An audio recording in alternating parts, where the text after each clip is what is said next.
the CEO of Fermentation Sciences, but you guys may know him from his previous work at Kavita. Bill, how's it going? It's going well, thanks. And also Disruptive Brands. Disruptive Brands, yes. If you're a reader of BevNet, that you know this is some recent news that we broke in the past week.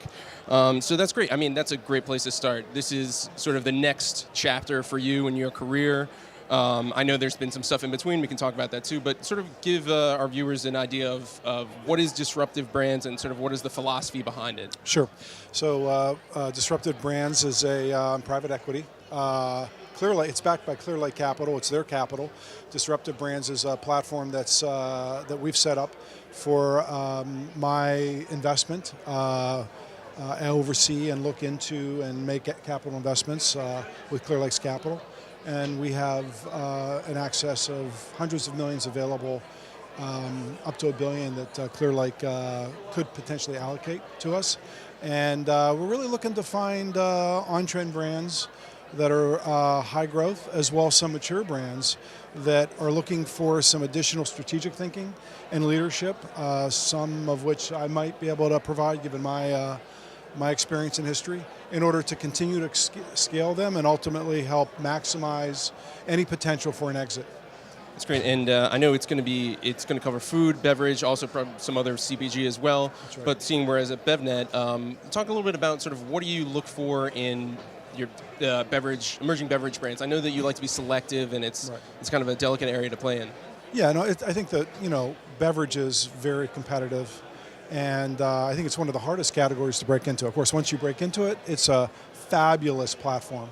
But we're looking for in the beverage space brands that have functionality that is substantiated, innovation. So it could be an existing category, but if it's got innovation that could be even potentially format innovation, we're really interested in it. We really, really like to see strong velocities, early velocities, if not mature velocities, and really the entrepreneur, the senior leadership.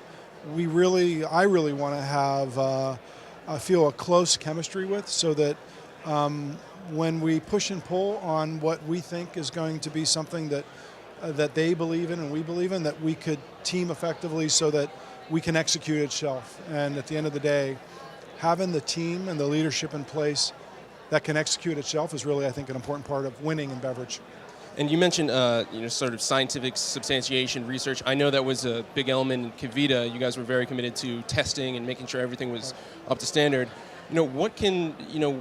If you can give any early advice to entrepreneurs and brands, sort of what can they do to make sure that if they're going to make some functional claims, like that they can be substantiated, and sort of how can they best communicate that message? Yeah, I think it's really important to actually have an outside food scientist or laboratory really do the work on writing a substantiation document.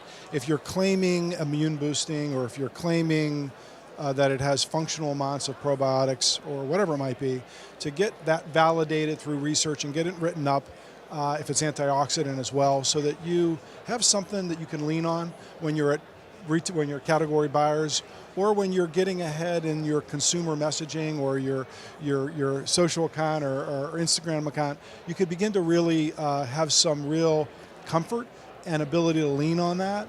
As well, when the regulators get involved or when competitors get involved, you know that the veracity behind your claims is there, and you're not subjected to the whims of competitors or consumers or anything else. Yeah. I also wanted to talk a little bit about protein, because I know you partnered with 2 protein brands recently this past year. We have Iconic and also Koya, one being plant-based, the other not.